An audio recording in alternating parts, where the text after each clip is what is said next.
Greetings, good afternoon in Habari, Ghani, everyone. What's the good news? Well, a little bit of good news is today is the first day of spring, so happy spring equinox to everyone. Also, it is Women's History Month, so happy Women's History Month. I am actually honored to be on this broadcast right now with some amazing women making history in this country. That's my producer, Penny. That is the Honorable Valencia Stovall. That is also our associate producer, Ms. Vivian Greer. I appreciate you, ladies. And it is an honor, and absolute honor to be working with you all of the time. With that, we're going to dive right into the show after a few quick announcements.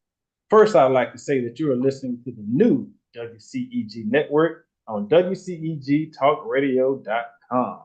Or you can watch us on your smart TVs on YouTube, Twitter, Facebook, and LinkedIn under WCEG Network. My name is Vincent Cheeks. I am the host of Conversations in Education for the next hour. We are the worldwide community empowerment group where we speak life into the community.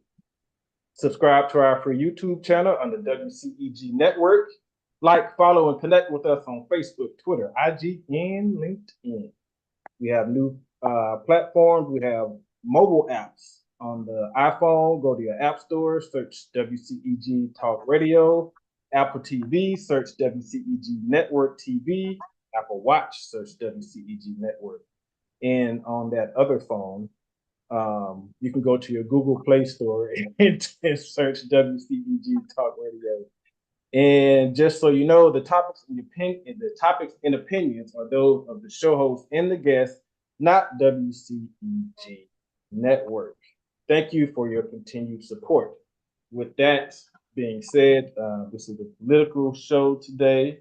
And if you know anything about me, you know that I do not like politics, but I absolutely love this next guest that I'm going to have on. I'm going to hold y'all for a few more minutes. Let me make a couple of quick announcements, and I'm going to bring her in so we can get started with this very special show.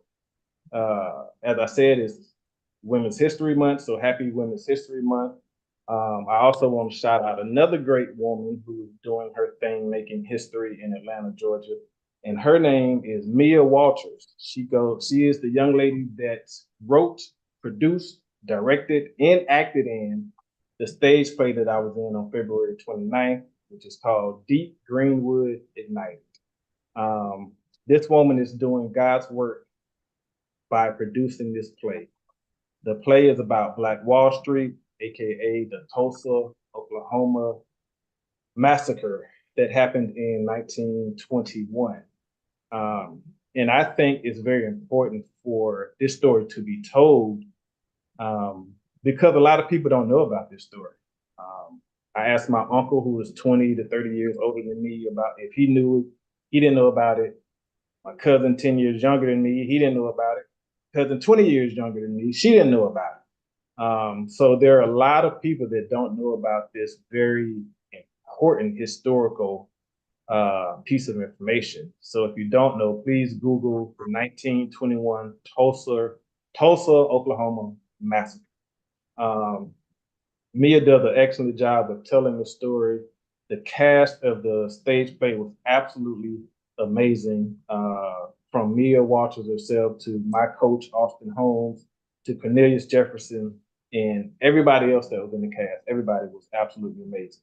I am a little disappointed because we had to cancel the last show of that 3-day run because it didn't sell enough tickets. And that just really bothered me because it's such a historical story and it's such an important piece of history that is consistently being left out of the history books. So I think it's very important that the story is being told, and Mia does a great job of doing so. So please, next time you hear about this stage play, Deep Greenwood Ignited, coming to the Atlanta area or any area for that matter, please go support it and check it out because it is absolutely needed special shout out to Jason Louder for putting me in the position to be in that stage play. Next announcement is we have the KLG Variety Showcase coming up. And Mr. Kenny of the KLG Variety Showcase, he just had an audition this past Saturday. There's an audition this Saturday, March 23rd from 2 to 5 p.m. at the Gladys S. Dennard South Fulton Library, which is located at 4055 Flat Shoals Road in Union City. Mr. Kenny says that his production team, they are auditioning and casting actors, actresses, dancers, singers, poets, spoken word artists, and instrumentalists from the ages of 5 to 17.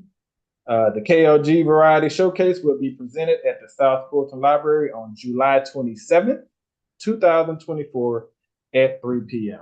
I believe this is the third year that I'll be working on the KLG Variety Showcase with Mr. Kenny. The L stands for Leon.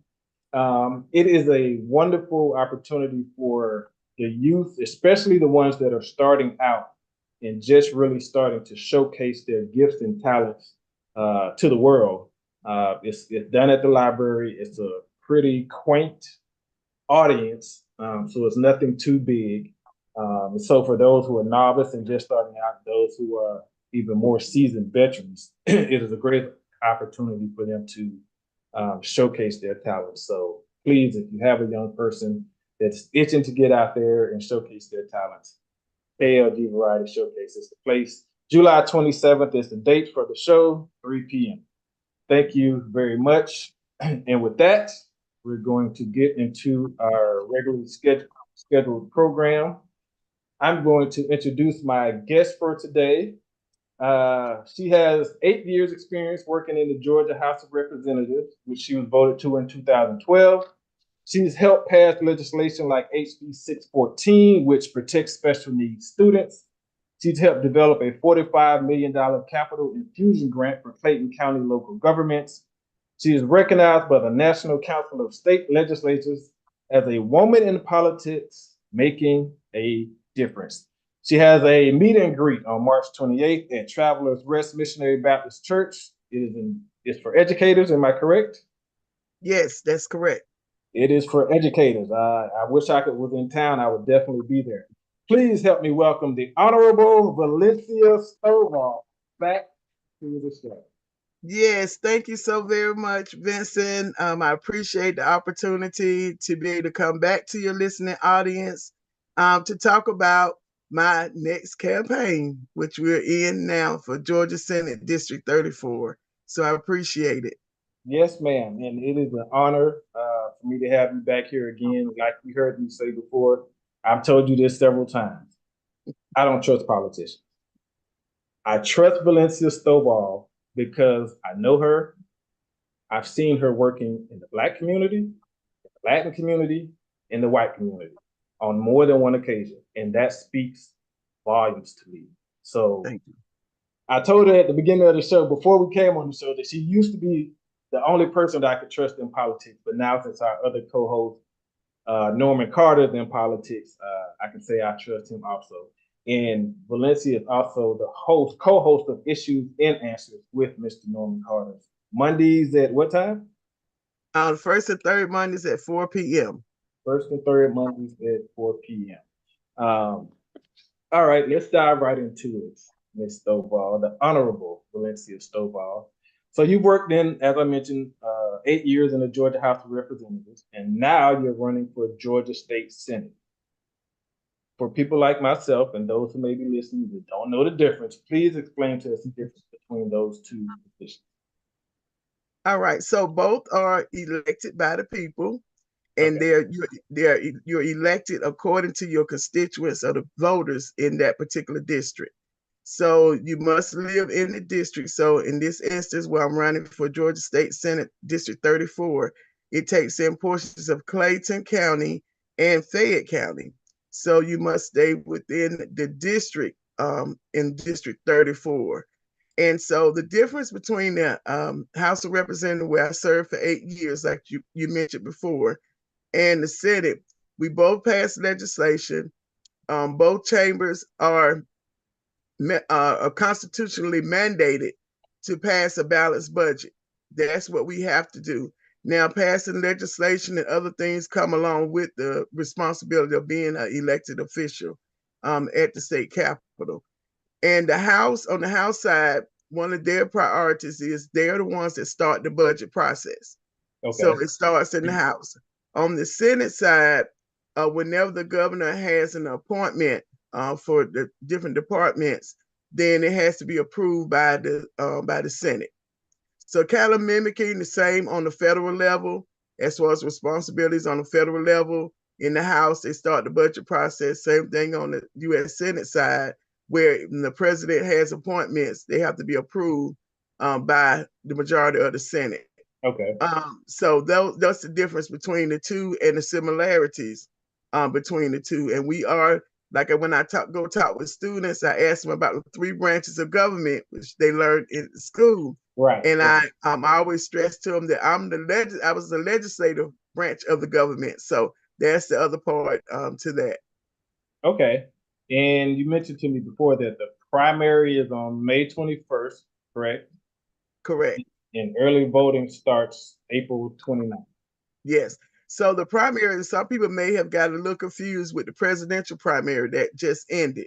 Okay. So in the state of Georgia, there was a decision made to not hold the presidential primary the same time as the regular primaries for all the elected officials positions that are coming up. So that was held in March, well, early part of this month. And then the main primary, which is you're going to be voting for every 2 years, you're having to vote for your state elected officials. So your House of Rep and your senators. And you also have to vote on the federal side, your U.S. House of Representatives. So they're every 2 years. And this year is the election for the judges. So the judges are every 4 years. You have some school board members that have elections every 4 years. You also have county commissioners that are elected every 4 years. So usually with the local elections, they're rotated out. So everybody usually does not come up for election at the same time. And that's set up so that you don't end up clearing out the whole entire dais of all new people during that particular election cycle. So, so when they're going to vote for early voting, for a primary, you'll be electing people from a particular party. So you have to select whether you want a Democratic ballot or you want a Republican ballot for the primary. Now, when the general comes in November, it does not matter. You don't have to ask for a specific ballot choice. You just vote for whoever you want to vote for. So I would be on the Democratic ballot for District 34 when they go and vote in May, on May the 21st. Or early voting gives you an opportunity that you don't have to wait till May the 21st. You can either vote by absentee, which means you could request a ballot by mail, and you will fill it out and mail it back in, or you can drop it off at the drop box. Or you could go in person early, way before May the 21st. You have April the 29th. It's about 4 weeks of early voting, where you can be able to go in and cast your ballot during that time. And then once you vote, don't go back on May the 21st, because that's against the law. Once you vote, you can't vote twice. So people got in trouble with that, with the whole voting thing. So I want to make sure everybody understand that once you vote, get your sticker and just hold on to it. Just put it back on May the 21st if you want to. Okay. And so what you said you can't double dip in the voting, right? So what would be like a punishment if someone was to do something like that? They could possibly face some jail time. Okay. For that. Yeah. So this is very serious. And you can't even, even though somebody may say, well, I didn't realize it. There's no excuse. It's almost like you hear, not being knowledgeable about the law is no excuse for breaking the law. Right. And so that's the same thing. So it's very serious because our vote is important. Our vote determines our representation. It determines what type of quality of life that we want to have here in the state of Georgia, even locally where you actually live at.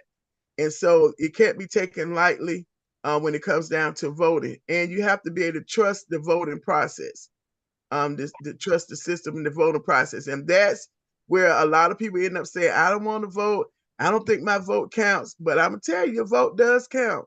There's been cases where someone has won or lost by one vote, and that's a hard thing. It didn't happen to me, but I saw it happen to some other people, or about 3 or 5 votes. I Okay. saw how you were looking about that trust in the process. And you know what?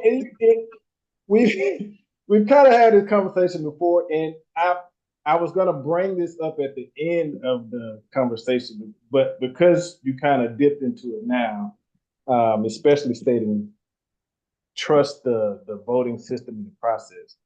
Here's my issue. I've never trusted the government ever. Okay. And that even before I educated myself on government, starting in 2010, I just really started researching the history of this country, of the government, the things that they've done to my community specifically.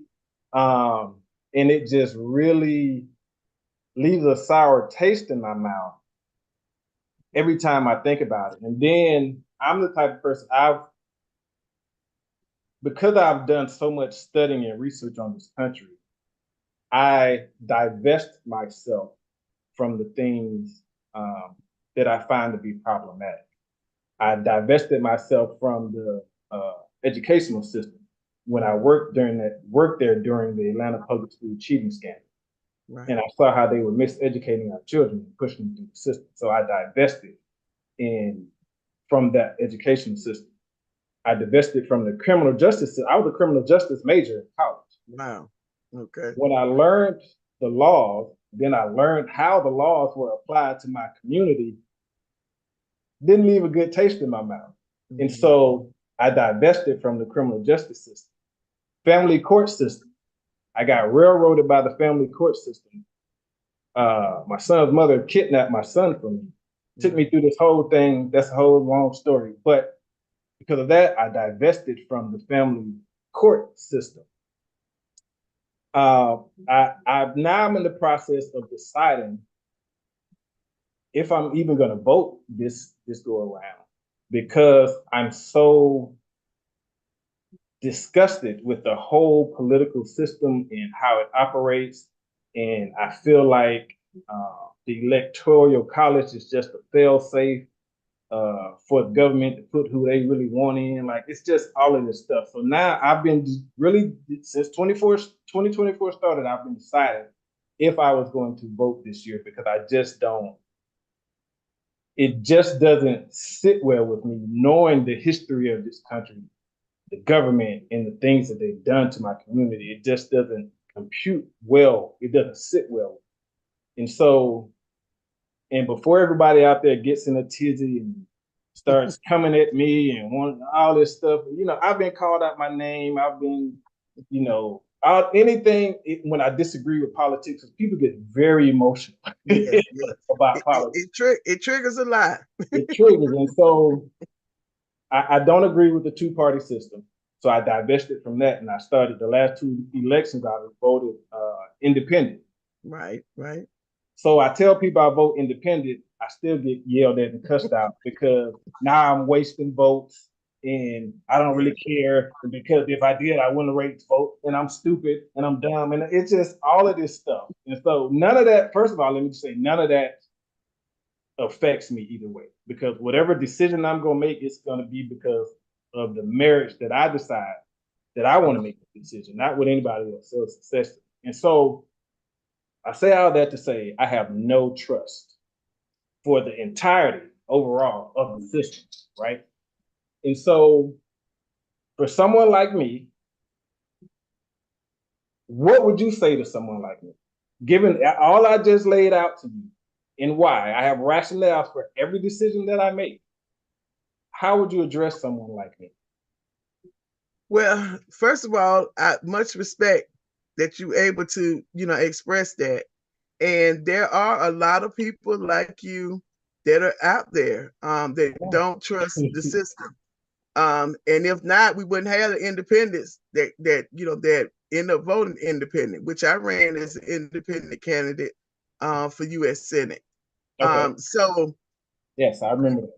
Right. So what I would say to individuals like you when it comes to the voting process, I understand the frustration. I've been frustrated with the system, same system that I'm running to be a part of. Right. But one thing I believe is that unless you're able to sit there at the table and being able to have a seat at the table to be able to help influence some of those decisions that are being made, it won't be all of them, of course. And even being able to know when to compromise, some stuff you can compromise on, the other stuff you have to stand strong on how you believe. Right. And what has been beneficial to me, the 8 years that I did serve, was that I learned the system. I learned how it worked. And so because took the time to learn how a bill is introduced, what's the process of that bill? Who would I need to talk to when it comes down to getting that bill across the finish line? And I was able to successfully author 2 bills to get them across the finish line that they're now signed into law. Okay. And it wasn't an easy feat because I even had those who I thought were on my side was against me all during that whole process. Right. But I was determined. I looked at the bigger picture, and the bigger picture is that me being in that elected position gives me an opportunity to be able to help service the people who normally would not have a voice at the table. Now, whether that voice is a small voice or a big voice, but because the people decided to go to the polls and vote me in for those 8 years, that gave me an opportunity to learn the system, come back and educate them on how the system works so that they can learn how to be better advocates for the things that we need in our communities, especially those that are underserved communities that oftentimes are overlooked for everything. And so even when you talk about dealing with the justice system, which is we know is not fair. Correct. But if I'm able to be there and being able to have a voice that when the bill comes up, even though we might not have the majority of the votes, at least I'm on record to say, hey, I don't think that's right. And then I'm able to help teach others on how to advocate to aggravate the situation. And Okay. I've seen situations myself. I've witnessed where it started out that bill was a sure in. It was going, and it wasn't a good bill. And then all of a sudden, people start advocating, saying no, no, no, no, and they stay consistent with it. That bill end up changing course and end up not even passing, Right. which I was amazed because I really thought that particular bill was going to pass, but it changed.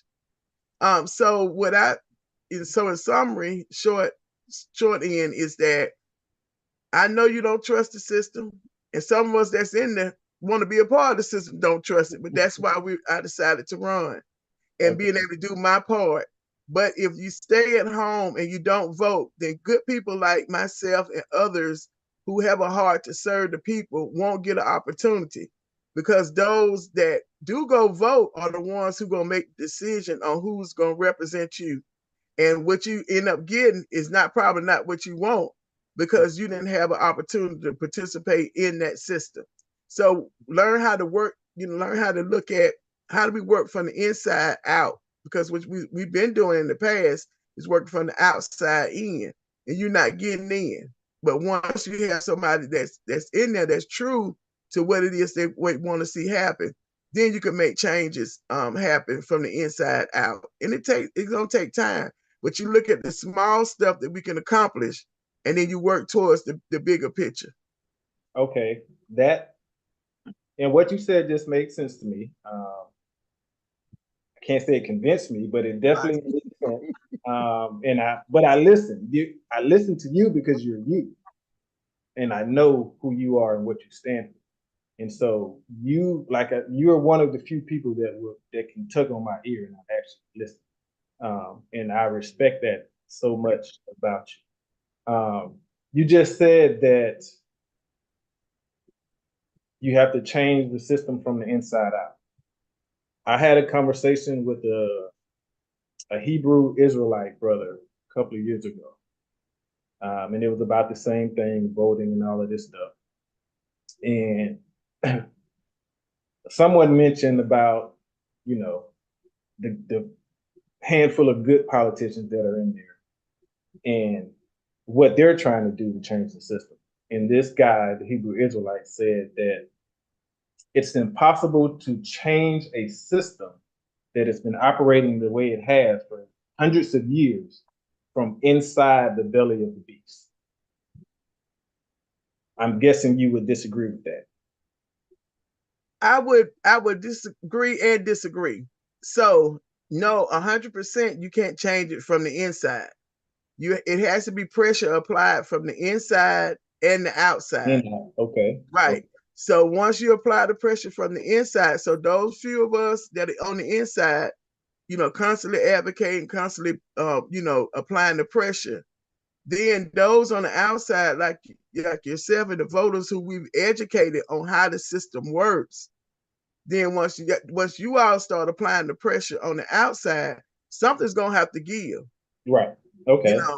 And so that's my answer to that. But if you only have one side, so if you only have, like with this whole civil rights movement, pushing from the outside trying to get in, and then you don't have anybody on the inside pushing for everything to finally meet up together, then the process takes a whole lot longer. Okay. I give you another example, a quick example. When we look at the whole issues about the violence, even what happened with George Floyd and all of that part. Now, it used to be a time that Black people can protest all they want to. They be like, oh, nothing's gonna happen. Right. But you start seeing changes in legislation on hate crimes being introduced and passed across the United States. Now, were they the best bills passed? No, but guess what? Once a bill is introduced, you can always go back and amend the bill than have to start from the scratch from the beginning. Anytime you have to start a new bill from the beginning, it's more work. Then once it's in there, now you have what's called data that you can say, hey, we introduced this bill, but we found that it's really not working how it's supposed to. We need to amend it, just this portion, because you know how to start all back over.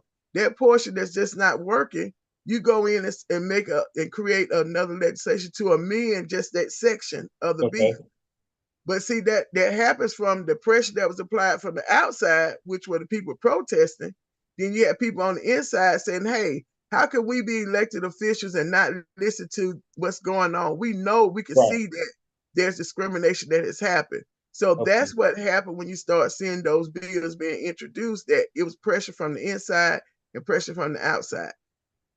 Okay, now that's a different point of view that I've never heard before. The inside and the outside pressure. I like that. All right. Honorable Valencia Stovall, you got me. You got my wheels spinning over here. And the other thing too, Vincent, is go and educate yourself about the vote, those who are running for office. Contact them, ask them hard questions, and then that way you're able to kind of see, and you never can tell exactly 100% about how a person is going to be, because once they get into office, all kind of dynamics start coming against them, coming up, and what they might have said one way as a hypothetical end up not even being able to do anything that they thought they were going to be able to do. Right. Initially. So that's the other thing when I hold my advocacy classes, is I teach them how to go and identify who the elected officials are. And then I also teach them how to approach the elected officials, and then how to hold them accountable. Okay. We have a question from the audience, and the question is, why is it that the Voting Rights Act has to be reviewed periodically instead of being permanently in place? That's a very, very good question, and it should be permanently in place. That goes back to the elected officials who create the policies up in Washington, D.C. Right. So that's a question to be able to ask those Congress people, the U.S. representative and the U.S. senator, our two senators. Why is that not being pushed? And if so, how do we work together? Apply the pressure on the inside and apply the pressure on the outside, because we should not have to keep instituting this particular portions of the Voters' Right Act every 5 or whatever years or something comes up. It needs to be in there permanently and not touched. But like I said, there's pressure on the inside, pressure on the outside. Right. Okay. That has to take place. Okay. And I just want to say this so I can be clear. Although I'm thinking about not voting, I don't I don't tell people to not vote. I tell people to do what they feel is in their best interest and best for them and their voting rights. Even in my personal life, I never try to convince people to not vote because I know how important voting is for some people. So I just want to make that clear. If you're a voter and you want to vote, like the Honorable Valencia Stovall just said, study the candidates and figure out where you're going to go from there. What I just mentioned before about me is just for me personally, and I know that there aren't people who've studied the history of the country like I have, so they don't know a lot of stuff that I know. And so, it's very egregious. You look yeah, at the history, and many times, just like you, I study a lot, and you get to the point where you be like, man, how was this able to be done to us? And we don't have any justice, for what we have gone through. And like I said, but at the same time, we know that policies affect everything we do in life. It affects whether you can walk out your house and drive on one side of the street or not. It affects what type of businesses are going to be located in your community. And so a lot of people say, I don't want those types of business. But those are people who you elected that makes the policy for those type of business. You talk about the education system. I know we're going to get into that. It's the policies that are put in place on the federal, state, and local levels that are there. So that's why I said, if you be a part of it, then that also gives you opportunity to have a voice to say, hey, I don't like what happened, and being able to question those elected officials. Why did you vote like that?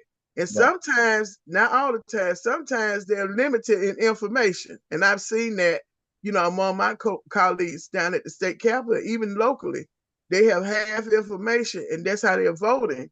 Yeah. And then once it brought to their attention, hey, did you look at this part of the bill? Oh, no, I didn't know that part of the bill was over there. Okay, you just voted. It's going to affect somebody's lives. So, so that's the other part I wanted to add in. So do your due diligence, basically. Right. Okay. And then if you're an expert in certain areas, that's the other thing you can add to help support the elected officials that you support.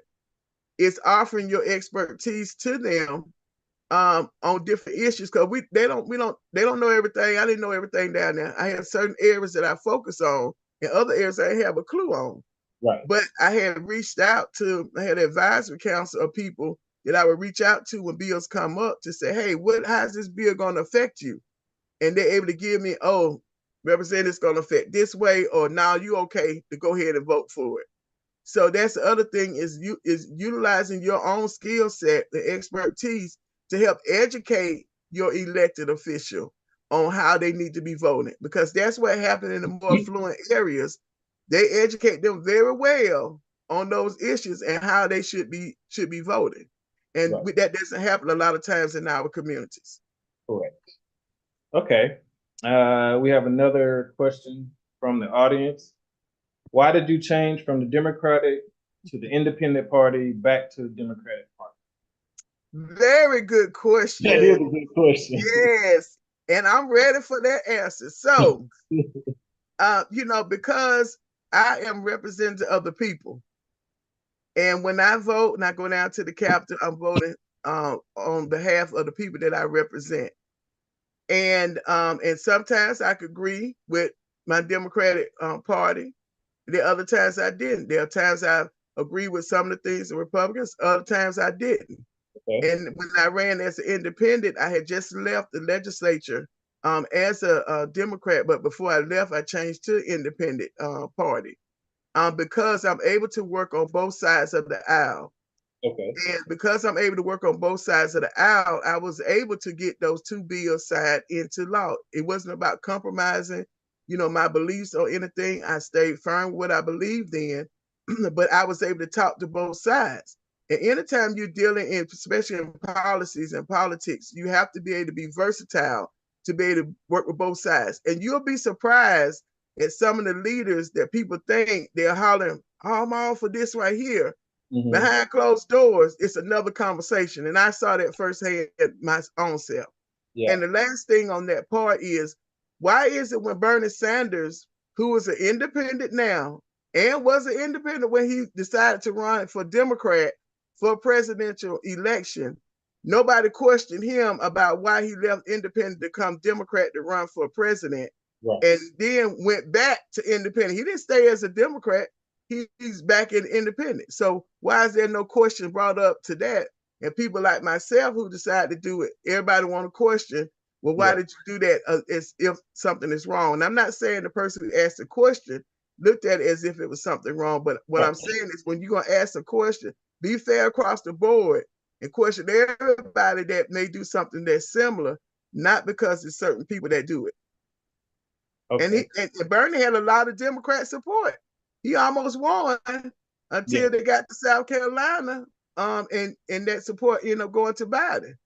But he got a lot of Democrat support and independent support as well when he was running for president. Okay. All right. Now on your website, ghostovall.com, you state that leadership matters. We need bold, accessible leadership that can get things done. What does bold and accessible leadership look like? It looks like kind of what we've been talking about already. Someone who's not afraid to go against the grain, because sometimes it takes him to go against the grain to get things done for the purpose of the people. And that's what I did for my 8 years. And leadership mattered because being a leader is making those hard decisions when it's not popular. And then being able to know that even if you make a mistake, you're able to come back and say, hey, I made a mistake on that. I thought it was this way, but it's not. And one of the things I was very good and successful at doing when I was elected official as a state rep that I will continue to do as the next state senator is having those town hall meetings, talking about when legislation is passed, and especially those controversial legislation, and explaining it to my constituents. This is how I voted, and this was the reason why I voted. And I did that a lot because I was involved with quite a few controversial legislation down at the Capitol. But there were times I did vote, with my Democratic Party. So it wasn't that I was always, not voting with them. There were a lot of times that we had to caucus together to be able to get some things done. So leadership matters because you got to know when to do something and when not to do it and what's the right time. You have to also know how to build relationships because those relationships matter. They make a difference. And especially as an elected official, because not everything is about passing bills.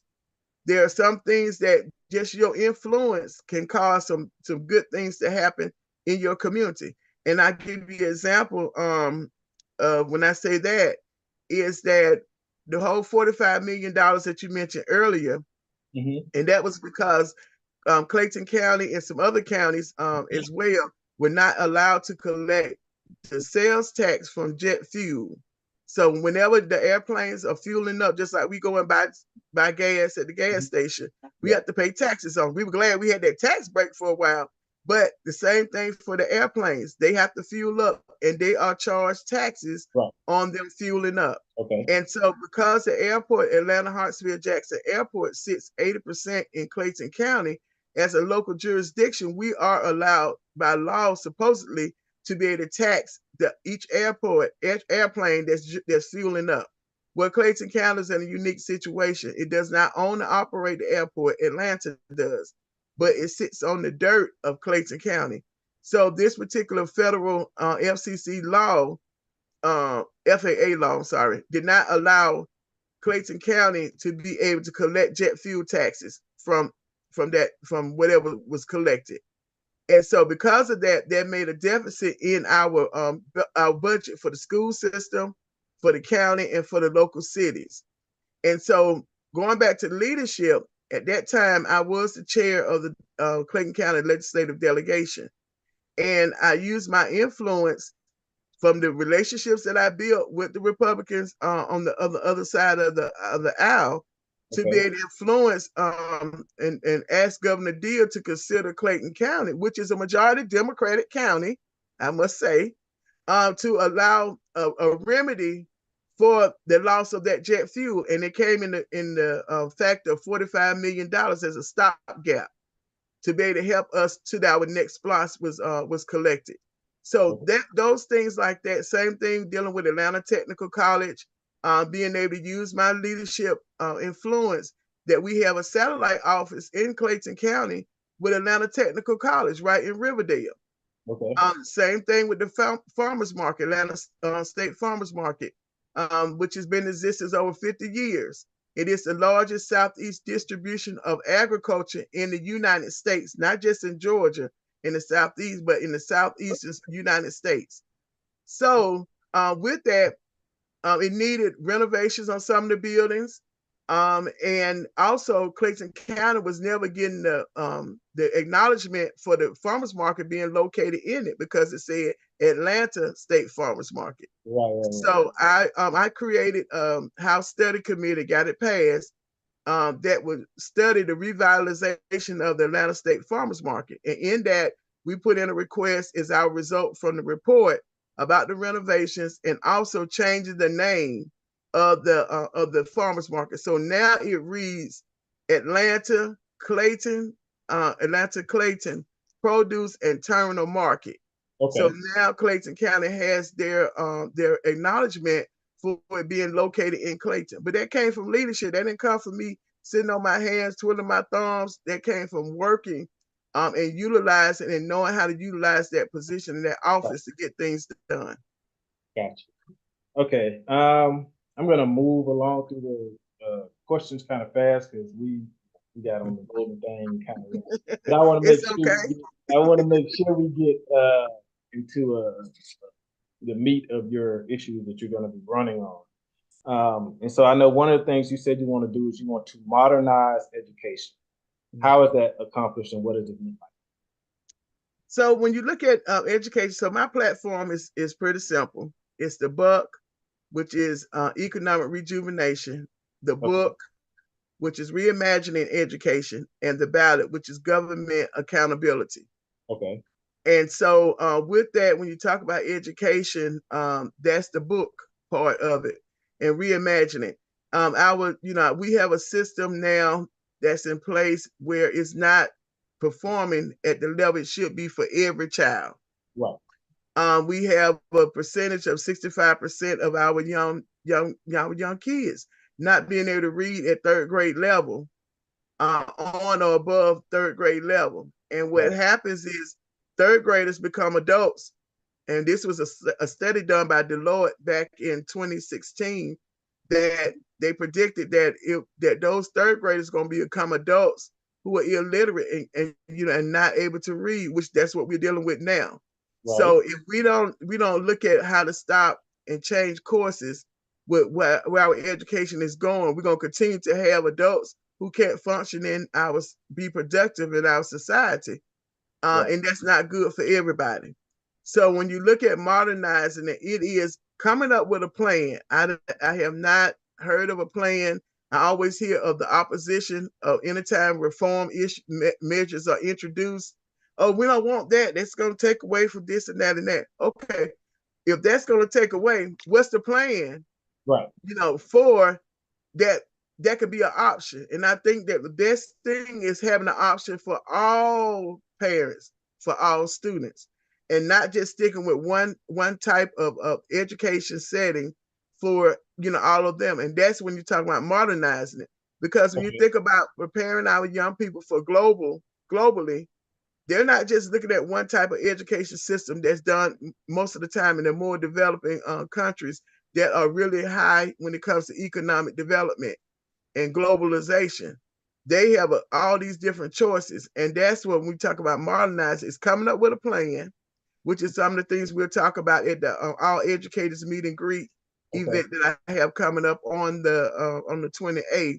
And also listening to the educators of those who are in the classroom, and then comparing that and helping them to understand how policies work either in their favor or against them. And they definitely can see, as you know, from being a teacher, how it can work against you and not for the best for our young people. Absolutely. Now with homeschooling, private schools and charter schools becoming more and more prevalent, are public schools becoming extinct? No. And you hear that a whole lot about them becoming extinct.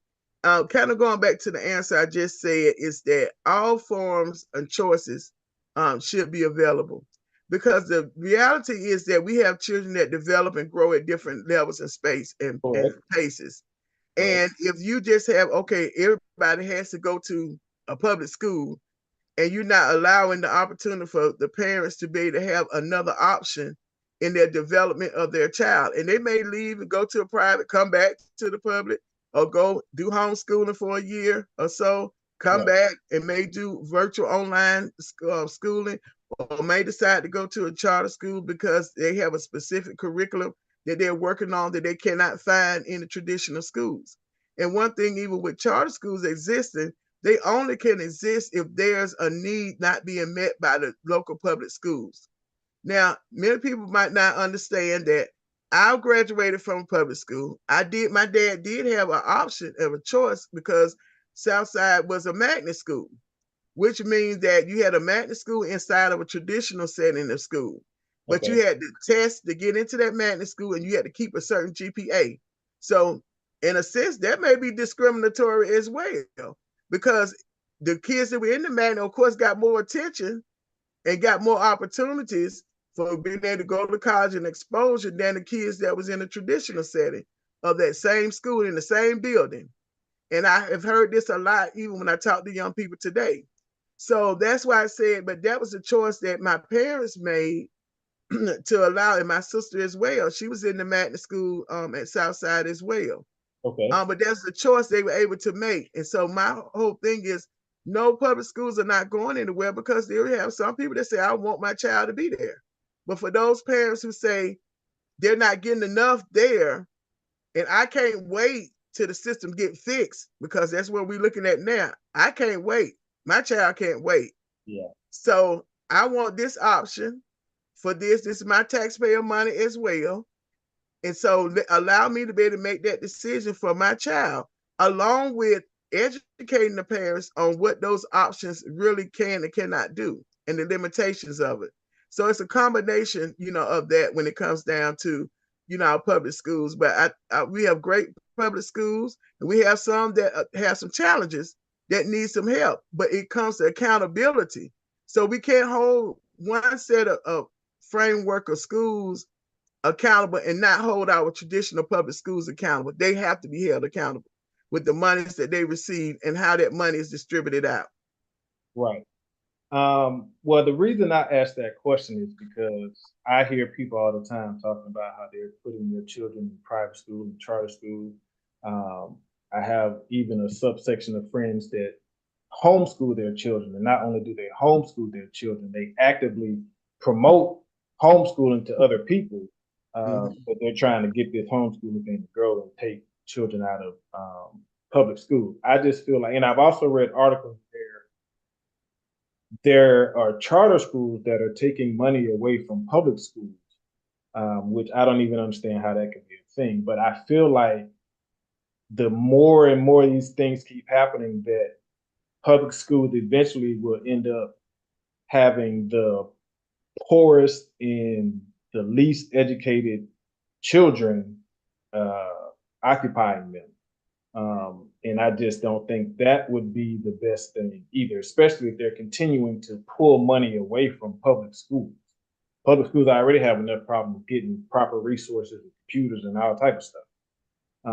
So that if this trend keeps happening, I just don't know how long the public school, as it exists currently, is going to still be around. Okay. So there are a couple of things I want to touch on, and I totally understand what you're saying. I hear it a lot, for those who are concerned about the kids that may be left behind because of the other choices that are available. Right. Number one, charter schools are public schools. They are just what's called non-traditional public schools. So parents do not pay anything to get in. There's no certain type of GPA you have to go to a charter school. It's open just like a traditional public school. The only limitations is the amount of students that can be accepted. And that's only because of the petition or the request that's made by that charter school that wants to open up, as far as how many students they're able to accept during their whole tenure of their charter. So charters are usually 3 to 5 years. And what they have to do is strategically come up with what their plan of action is going to be for the charter school, how many students that they perceive that they're going to be able to cater to. So that's the only limitations when it comes to a charter school. But parents don't pay a dime for their children to attend a charter school. And charter schools can only open up where there's a need, where the traditional school does not provide a certain type of curriculum. That's the only way that they can be opened up and be approved. So that's one thing. The other thing about the taking money from the public schools and going into other areas, some people say charter school, but it's still taxpayers' money. Okay. Because it's a public school. Gotcha. And so what's never usually not discussed is the 2 levels of funding, or 3 levels of funding that goes into a school. One is you have the federal funding that comes down to the school. Yeah. And then you have the state funding that goes into the school that's allocated out of the state budget. Okay. And then the third one is the local money that's collected. So the local money is your property taxes that you pay, your local sales tax that you pay whenever you purchase something. A portion of that, and usually it's about 60% of 60% of your property taxes go to your local school district, your local public school district. Now, and if you think about it, that's they get 60% more. They get more than what goes to your regular police department and other services that you need. Most of it is going to the education system, which is the same on the state level. About 52% of the state budget goes to education.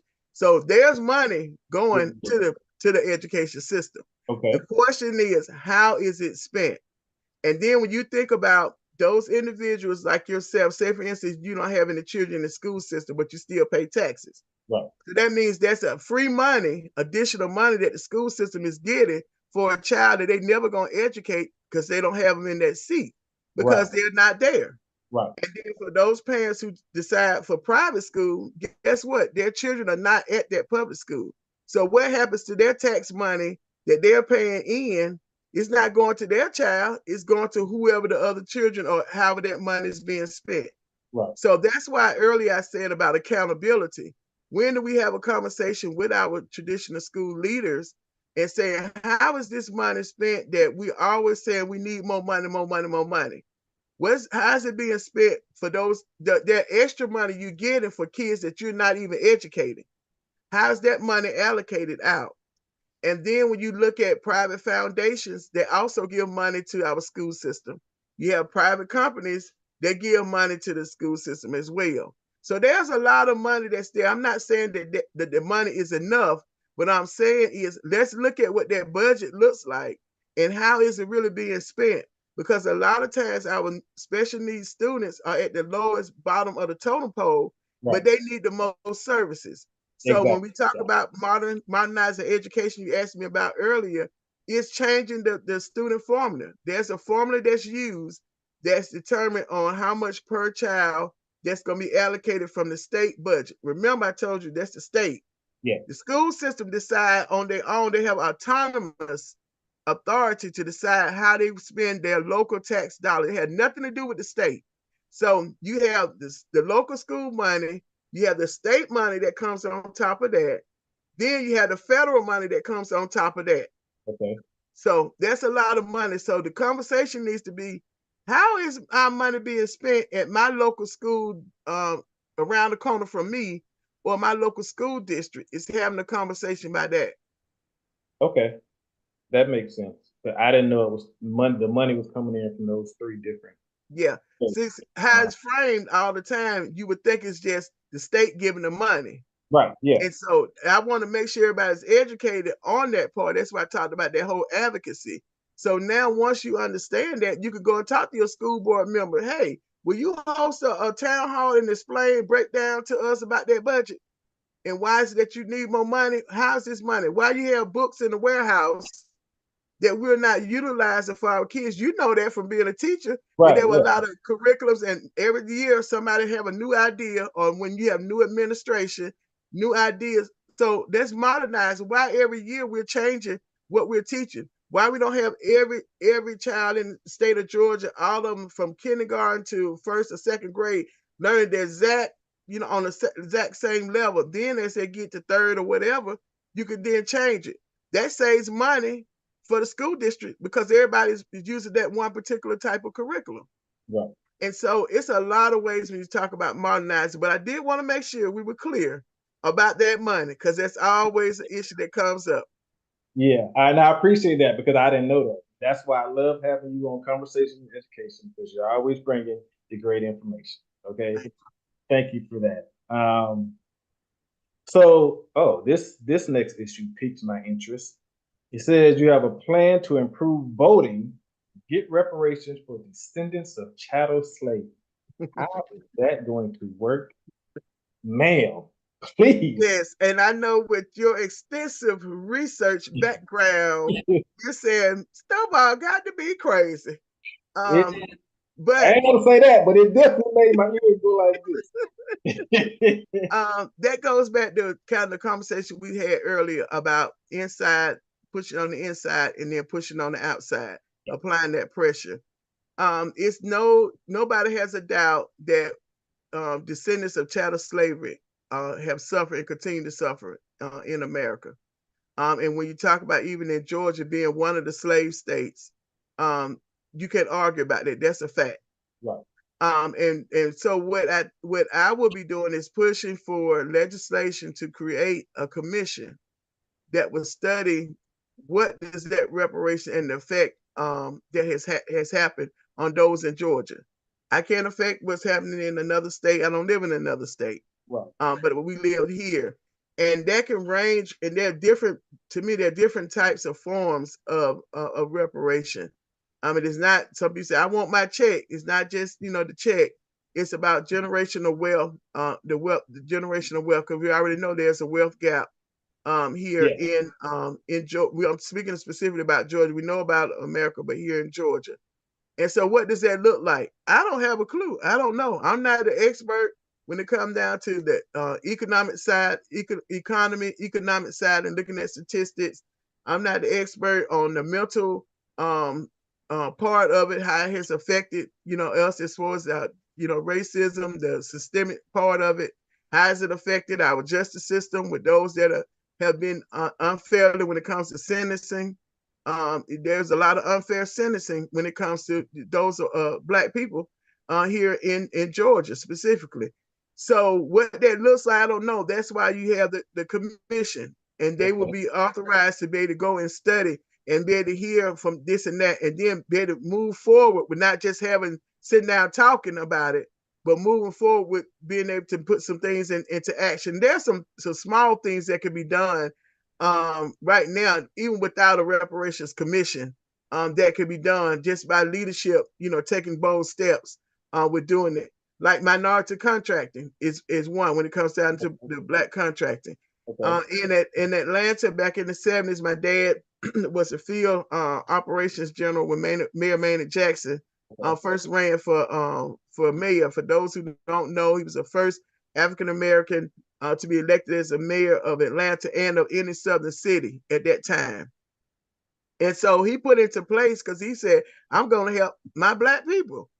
And he took a bold step by creating a minority contracting department.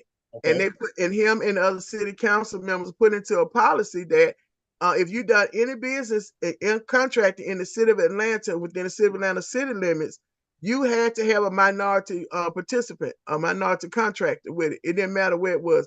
And it didn't even matter if it was at a state building. If that state building was located in the city of Atlanta, you had to comply with whatever the federal contracting requirement was, which is, I think, about 23 or 26%. Okay. Well, my family was able to benefit off of that bold leadership that Mayor Maynard Jackson had.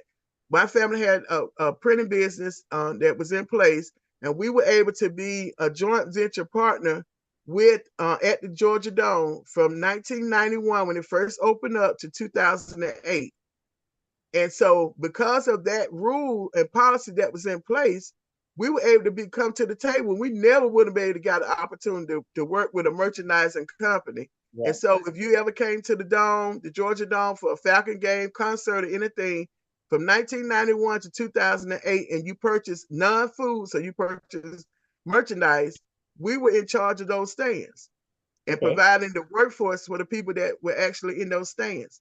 So those are things I'm saying that can be done. We didn't have no reparations commission then. He didn't have that, but he had the boldness and he had the forethought and the vision to say, I'm going to create millionaires, Black millionaires.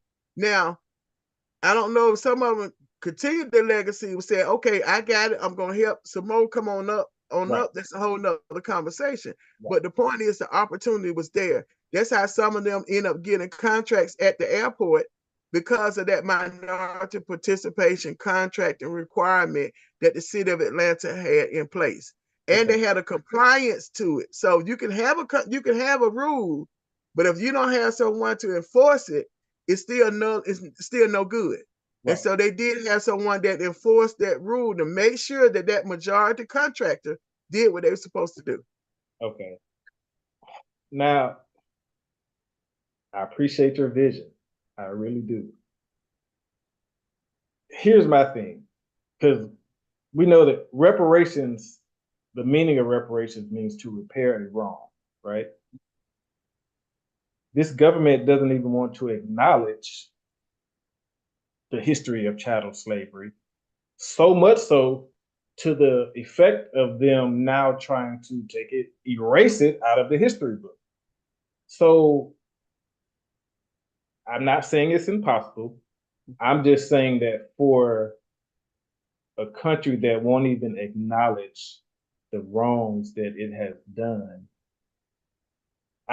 for me, I just don't know if it'll happen in my lifetime. I'll just say that. But I can appreciate you starting to work. Yeah, and I mean, it's gonna be an uphill battle, but believe it or not, there are we've met some Republicans, and might not be a whole lot right now, but there are some Republicans that understand and do agree that repairs have to be made. And even when you look at what has happened with Native Americans, they received their reparations. You know, even the Chinese that came over received theirs. And so it's a matter of having a conversation, Vincent. And I think that's why I talked about being able to work across the aisle. Because see, when you're all just one-sided and I try to have a conversation with you, unless you open and talk to me about other things, when I really need to talk to you about something that's really important, you're not going to listen to me. Right. And so it starts with a conversation and showing, hey, it's beneficial. You know, don't look at it as, oh, we're giving them the money. Yeah, you're getting the money, but what's the benefit at the end for the state of Georgia? Well, economically, it's going to benefit the state of Georgia because you'll have more people that are able to open their own business. And then along with that, if they're able to open their own business, majority of our small business owners hire people within our own communities. So now you open up an opportunity for people to be able to have more stability when it comes down to employment. And not only that part of it, you also, when you're looking at even with the education system and the opportunities that can be provided with that, the whole housing situation. So everything could be effective in a positive way, on the economic side of it, beyond just doing the right thing. Right. So I'm sure you're aware of after post-slavery when we were supposed to get 40 acres and a mule, right? Do you know why that was rescinded? Well, from what my little research is, and I know you're going to correct me, so I'm just going to say a little bit because I'm not an expert in that area. But when the new administration came in after president was killed, decided that no, we're not. That's not going to happen.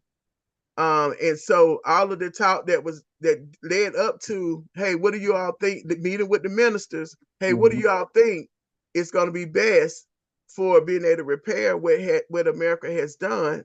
The conversation was, of course, the 40 acres of the mule.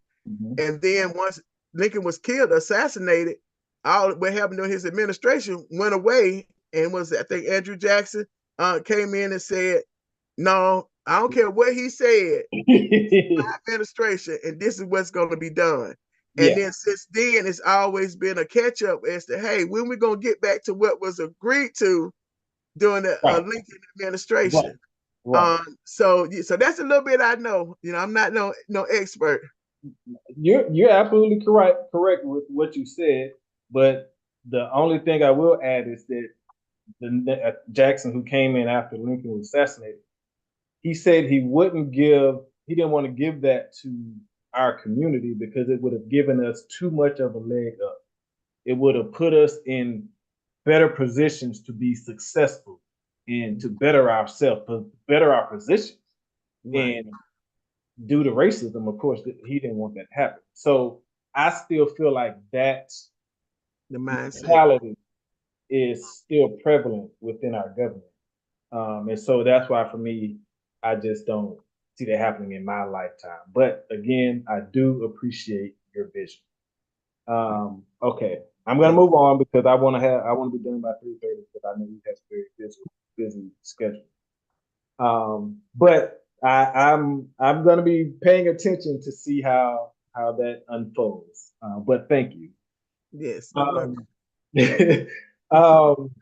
Okay, how do you plan on supporting senior citizens and people with disabilities? Well, my first piece of legislation that I introduced and was passed, like I said, going back to leadership matters and being able to work across the aisle to get things done. It was House Bill 614, the Landon-Johnson Act. And what it does is allow video cameras to be placed in the classrooms of special needs students who are self-contained. And so it wasn't mandatory. Of course, we started out being mandatory, but we had to be in some, and remember I said about it's important to get the bill on the books so you can always come back and try to amend it. Then you try to get everything at one time. And that's one of the things I did learn early on in my career when it comes down to being elected. So that was that bill, and it came about because I had a experience with having a child that had a learning disability, and it was a parent that actually saw me at a conference, a parent conference in Clayton County. She was not my constituent, so I didn't, but she brought an issue to me that what had happened to her son. Her name is Lala Dunson, and you heard me kind of talking about it before. Yeah. And so we worked together and worked with everybody else that was interested in seeing something like this to protect not only the children, but the educators as well, who can be falsely accused. So being able to be in a position to be able to introduce bills, and even if it's not bills that require a change in policy because it needs to be a new bill, a lot of times as a government, we have bureaucrats or those who are hired to work for the government that make a lot of policies that don't have to go through legislative changes. Okay. So being able to having that leadership and knowledge to know that that exists, then when it comes down to helping our seniors and disabled, is going and talking to those state departments like the Georgia Department of Developmental and Behavior Disabilities that we have. And also we had a Georgia Vocational Rehab department that works with individuals with disability who want to go into the workplace. There's some policy changes that need to happen. Some can happen internally and some have to be legislated in order to make sure that it's permanent and it's not shifting back and forth. And so having all that knowledge and being able to take it and continue to talk with our seniors. Seniors are living longer. My dad is 83.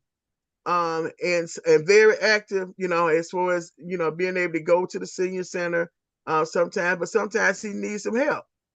And so being able to allow our seniors to live whatever active life that they want to live and have a quality type of lifestyle is important. And that comes from policies being in place. And even when it comes to our disabled adults and children, it's having policies in place. One of them dealing even with Medicaid. I don't know if you heard about the number of people that have lost Medicaid coverage federal mandate that came down, that every state had to reevaluate and make sure recertify those who receive Medicaid. Where our seniors, so most of them that receive Medicaid, they also may receive Medicare. So what happened? They had the Medicare because that's on the federal part, but the Medicaid that is determined by the states was cut. Okay. So that meant that affected them, their medicine, their transportation, and all of that. That they use that portion of their insurance.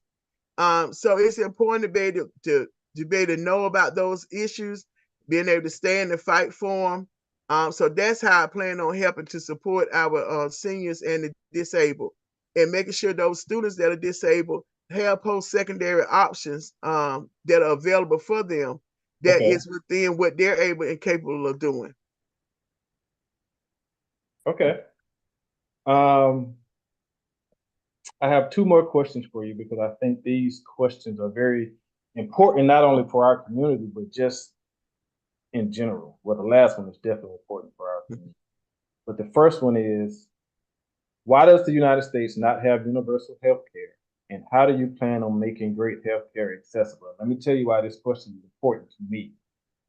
Because for up until 2 years ago, I didn't have health insurance for 17 years. And those 17 years, I lived my life walking on eggshells because I didn't have the insurance. And I also saw how people without insurance are treated in the medical field and by a lot of these doctors, which is one of the reasons I started divesting from the medical field. And so for me, this is a very important question. So why do we not have universal health care? How do we make it accessible, great health care accessible? Right. So, on that, healthcare is one of those issues that affect a lot of people, many people, and it personally has affected me as well, because, not having the right insurance, even with having children who are now adults, and then having a dear friend who suddenly ended up suffering from a stroke. And thought he had insurance. He had applied for it through the job, but ended up finding out that he didn't.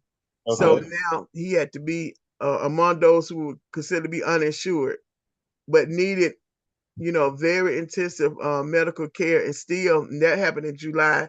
He's still hospitalized, and I've been having to be a strong advocate for him, and for making sure that he's just not treated any kind of way because he didn't have the insurance, and then having to go through the process of applying for the Medicaid for him. But of course, he's not able to talk or speak or walk or anything like that.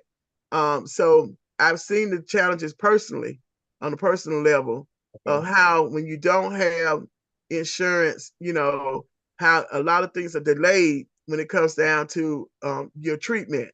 Right. Because the hospital trying to figure out how they're gonna get paid and try to move you out that bed so they can have another one in, and making some kind of suggestions about, oh, maybe we can put them over in hospice. What? No, we're not putting them in hospice. But that was a way of freeing up the bed, but not telling you that's what they try to do. So when it comes to universal health care, of course, that is a federal decision for universal health care.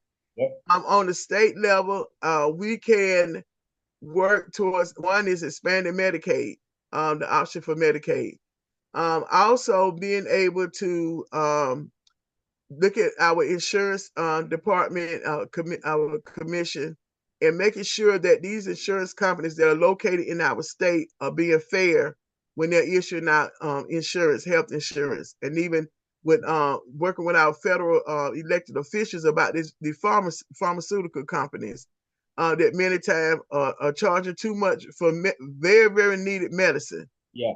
Also looking at how do we create a more healthier community so that we don't have to, depend so much on the medicine.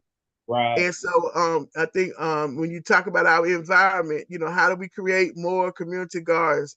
How do we start early on with our children with healthier eating, so they don't have to result, down the road for having to need so much as healthcare. So you have what's going on, what's called an at need right now, and then how do we look for the future as a preventive measurement?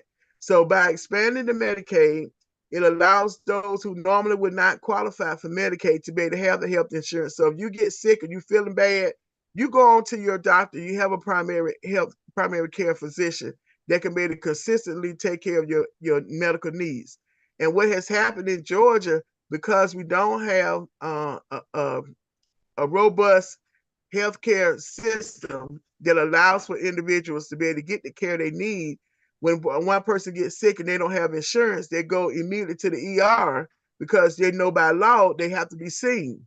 Mm-hmm. But what happens, they administer the medicine, the person goes home, that does not treat them for whatever the problem they had. It was just an immediate treatment. So then they get sick, guess what? They go back to the emergency room again for treatment. And who covers the cost when they don't have the insurance? The state of Georgia or us as taxpayers. We have a line item in our budget that's uncompensated care, and it's going up each and every year. So being able to have a plan where we're able to address how do we make sure those individuals that are here in Georgia have access to the best medical care and treatment that's equitable, because you have some systemic racism when it comes down to the healthcare system as well. And we've seen that when it comes to women who have increased in maternal mortality in the state. Georgia is one of the top states that have the most women who die either during childbirth or after childbirth, postpartum issues. I served on that study committee. I was appointed to it. And so we talked about those issues and what policy needs to change. And we end up being able to agree to, for those parents, so those mothers who are on Medicaid, we extended it beyond the 6 months to 1 year so that they can continue to be able to get that treatment when they see something is wrong, they're able to go back to the doctor and not just think, oh, nothing is wrong, and they end up passing away. So, like I said, is looking at what policy we have in place. Is our insurance department, that particular department, working to our best, and not just looking at car insurance, which is too high, but also looking at medical insurance. And we have about 2 or 3 different other departments that deal with health when it comes down to the health. The public health department. You also have the community supervision dealing with health. And so it's like 3 different departments. So just kind of looking at what we already have, what's not working, and then how do we gradually look at changing it for the better. Because if you're sick, you can't go to work. Yeah. If you're sick, your children can't go to school. And if you're sick, you cannot enjoy quality of life by vacationing and enjoying yourself because you're too sick. Yeah, absolutely. I don't know. I just think that I know something needs to be done about low income and people with no insurance and how they're treated in these spaces, because it's not the most pleasant, and that's from personal experience. So, okay, thank you for that. And our last question before I let you get out of here is, this one piqued my ears up too. How do you plan to make the criminal justice system fairer and more robust? Yeah, so I've kind of touched on a lot, through our conversation today about the fairness and the justice, and we do have unequal sentencing policies here, where you could commit one type of crime and you get a larger sentence than another crime that's more egregious. And he's like, how they get life for that? Some of that could have been rehabilitation, or something like that. So looking at those particular policies, and also even with those that end up getting into, first of all, looking at the preventive measures of it. And one of the things is that our young people, I think that all high school students should graduate with a trade. That should be one of the requirements.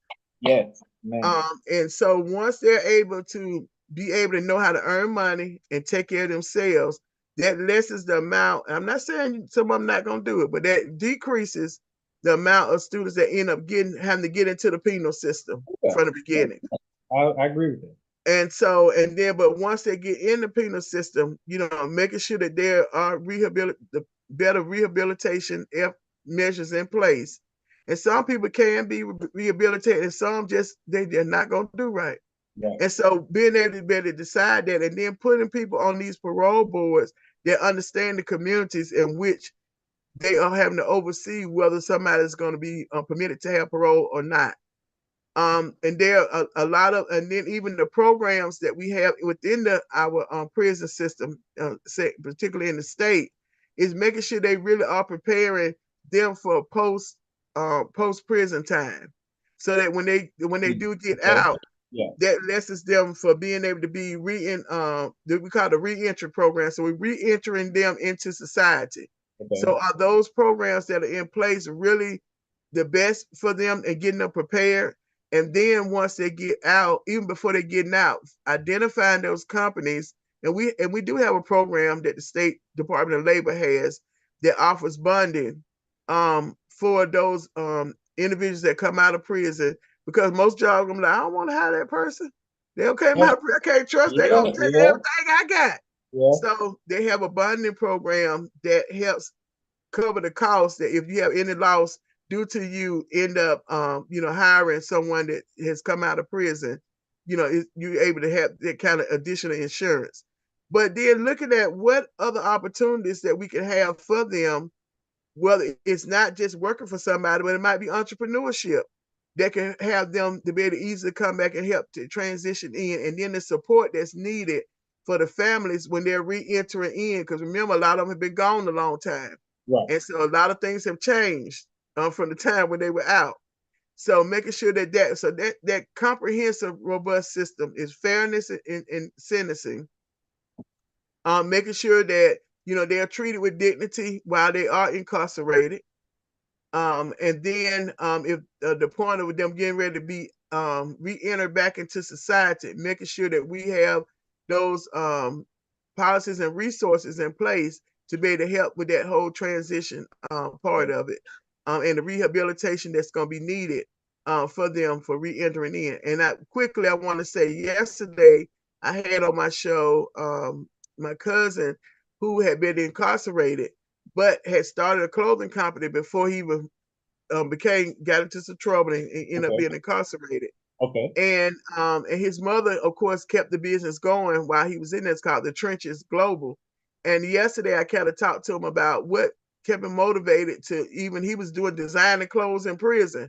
And they were modeling. And so how he got in trouble was they were videoing, and it was getting out to the outside community that what he was doing.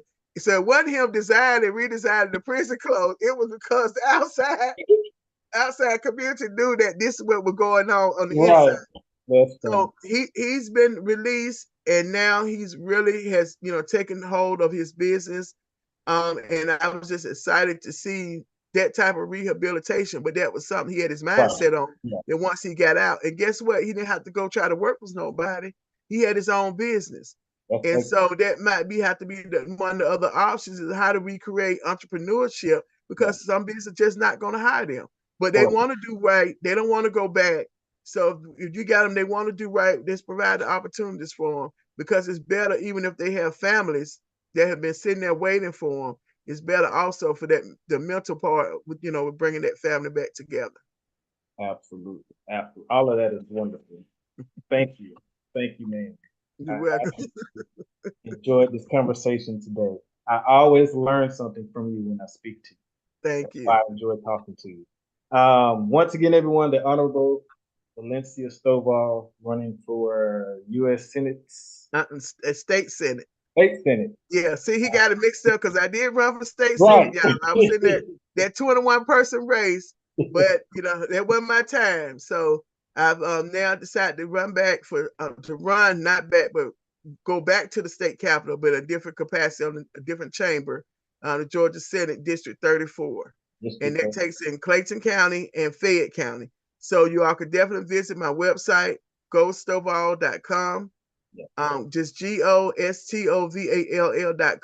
I'm on social media platforms, on Facebook, Valencia Stovall GA, and at Valencia Stovall on LinkedIn, Twitter. So if you want to become a part, definitely go to my website, sign up to volunteer. We need some money to run this campaign, because we got to get out to over 100-something thousand people to let them know to come out to vote, to motivate them like we try to do with Vincent. Motivated, hey, you go out there, make sure you go and vote.